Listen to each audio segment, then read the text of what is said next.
Jean Cardiel, The Shadow of the Secret Agent, science fiction novel.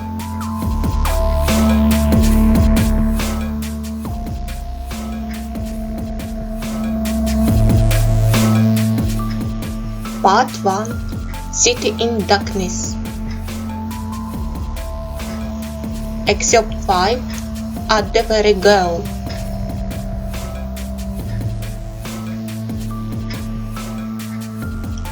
Northern North, American continent, Taiga, 2187.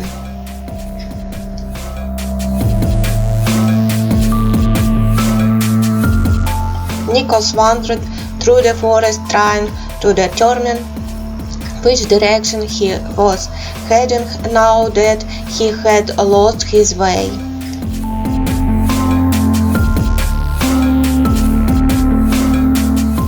It was the third day of his journey, and he knew that it was his own fault that it had dragged on.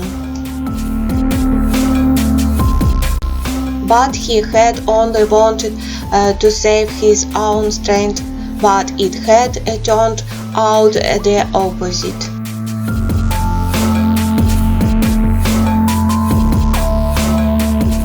The cadet did not despair. The main thing now was to reach his destination as quickly as possible.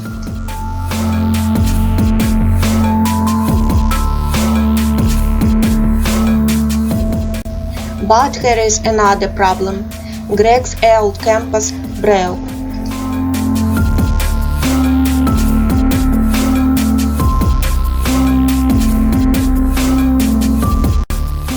This probably happened when Nick was practicing telekinesis.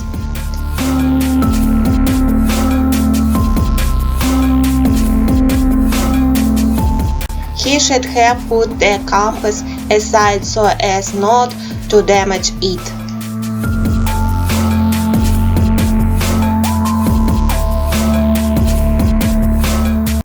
But due to experience, the cadet left the device in his breast pocket.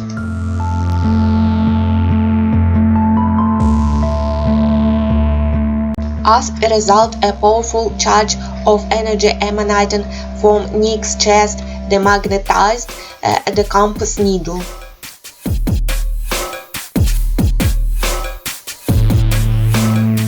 In general, all that was left for the lost cadet to do was to count on the help of the four-legged inhabitants of the forest.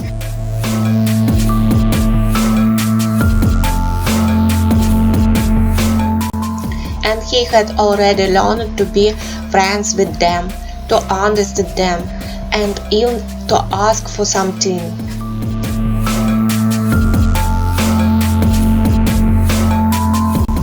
Nick was no longer in danger, but by evening snow began to fall from the gloom sky, and this wrought a new disaster.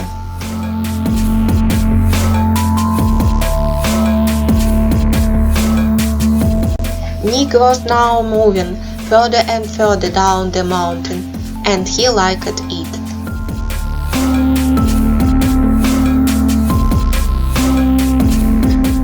It was warm here, and the wind and sticky snow barely reached from above.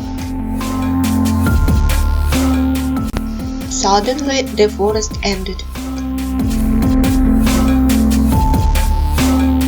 Now, instead of tall trees, thick bushes appeared in front of Nichols.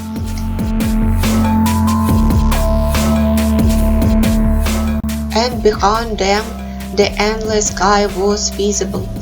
There was a strange silence here, silence and stillness.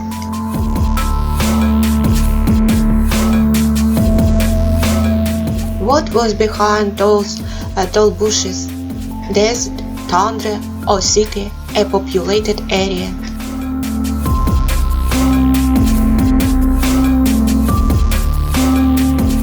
Nick carefully approached the bushes and found himself in dark thickest path.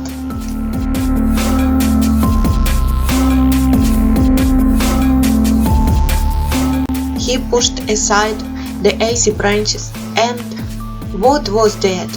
A deep abyss opened up before his eyes.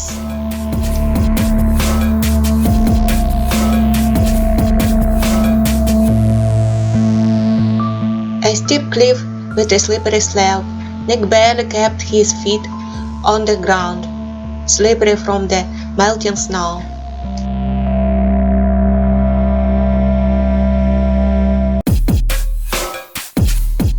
He grabbed hold of the strong branches of the bush and closed his eyes from the dizziness.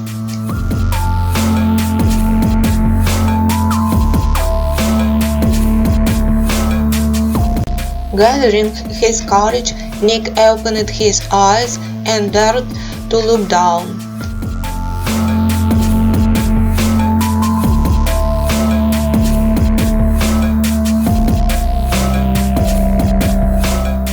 The cliff Nick was leaning over turned out to be the edge of a canyon.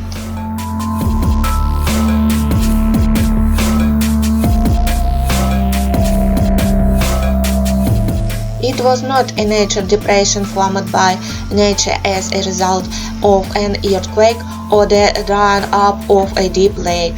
The canyon resembled a giant well was created by people.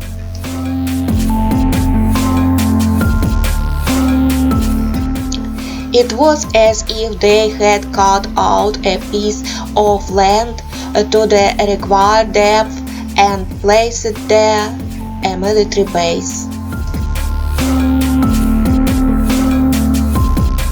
Nick, holding onto a branch of a bush, looked at the tops of the buildings on the mirror-like bottom, like on a frozen lake.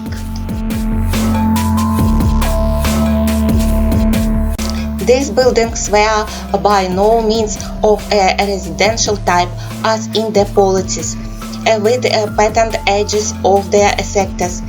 These were austere military buildings, glittering in the sun with their radiation protective coating.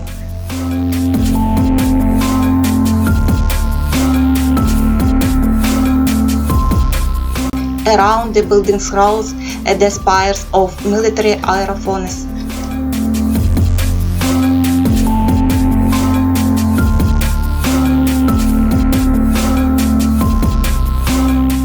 Nick thought that he had seen rockets of this shape before, but where? And suddenly Nick remembered. The tablet. After all, it was here.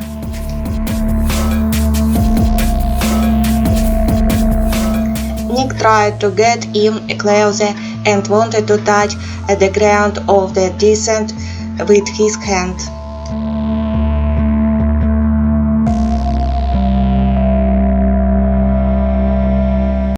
But his hand unexpectedly came across something hard, and an electric charge pierced the cadet's hand.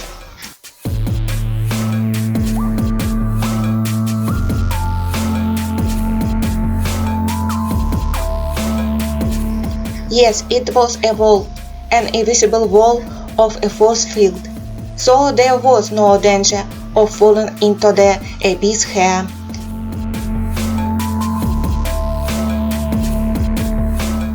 Well, except perhaps to burn under the influence of proton energy which this force protection was equipped with.